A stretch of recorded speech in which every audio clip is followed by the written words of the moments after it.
Je crois qu'au début de ma carrière de chanteuse, j'ai eu beaucoup de chance de rencontrer Charles Trenet parce que il m'a donné 4 chansons, ce qui était quand même exceptionnel que le grand Trenet donne des chansons à une petite inconnue, hein, parce que j'étais pas, j'avais quoi, 18 ans et c'était énorme pour moi. Donc ça a commencé comme ça.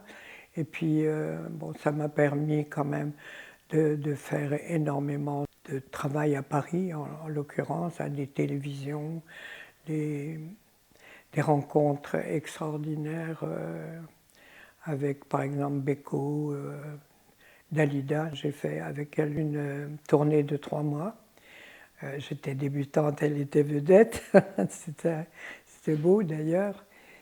C'était une femme charmante, absolument délicieuse. Et, euh, et des grandes vedettes comme ça, j'en ai connu. Hein. J'ai travaillé comme ça tant que j'étais jeune. Après, j'ai pris mon envol moi-même.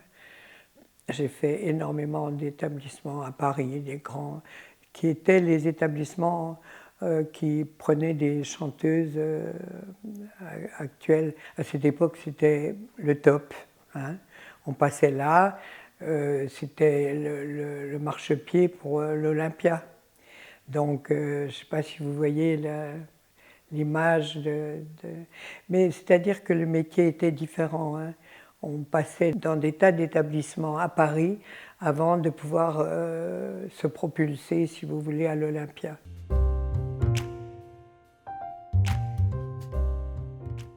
J'ai changé de métier, comme on dit, parce que je me suis mariée et j'ai eu 2 enfants et je voulais voir mes enfants.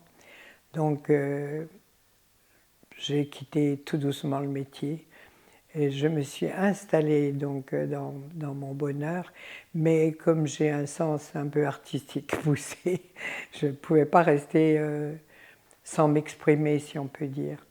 Et c'est là que j'ai commencé à écrire. Et mon premier livre a été sur ma chère maman, qui était décédée et que j'ai perdue très jeune. Donc j'ai voulu écrire un livre qui parlait d'elle. Elle s'appelait Antoinette. Donc j'ai écrit le destin d'Antoinette. Et puis bon, au fur et à mesure du temps, j'en ai écrit d'autres.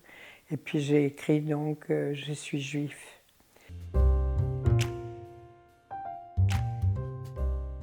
Ah mon Dieu, le premier thème, c'est la tolérance.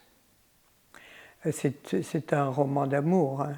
Ce sont 2 êtres qui, au départ, pourraient être opposés par leur religion, et l'amour les rejoint complètement et totalement. Et si vous voulez, c'est une ouverture particulière sur la tolérance. Si 2 êtres se rencontrent, par exemple, c'est le cas dans ce livre, il y en a un qui est juif et il dit « je suis juif » et l'autre est catholique. Et bon, et si vous voulez, c'est ce rapprochement qui m'est très cher, le rapprochement des religions, de la foi. Pourquoi se battre? C'est le même Dieu, sous d'autres regards. Je veux montrer qu'avec des différences de religion, on peut s'aimer profondément. C'est le but, c'est l'amour, c'est la compréhension, c'est le côté humain, le plus proche, si vous voulez, de l'esprit, de l'âme, du cœur. Moi, je suis allée très longtemps au Moyen-Orient et nous étions à cette époque-là un groupe de jeunes. Il y avait un juif, un protestant, un catholique, un musulman. Je peux vous assurer qu'on s'accordait merveilleusement bien. Alors c'est ça que je voudrais éclairer au maximum, c'est la tolérance.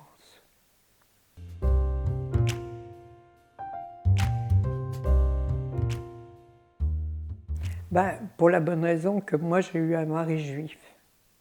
Et si vous voulez, quand je l'ai rencontré, la première chose qu'il m'a dit, il m'a demandé si je voulais le revoir, je lui ai dit oui, bien sûr. C'était un jeune homme qui faisait ses études comme moi. J'ai dit oui, bien sûr, mais il m'a répondu oui, mais moi je suis juif. Voilà, C'est toute l'histoire, si vous voulez.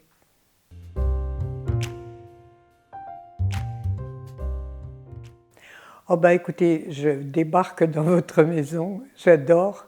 Elle est pleine de jeunesse, je vois, je découvre. Et c'est beau. C'est beau parce que ça me rajeunit l'esprit d'abord. Et puis c'est ça l'avenir, c'est la jeunesse, la spontanéité. Je suis heureuse de connaître la maison.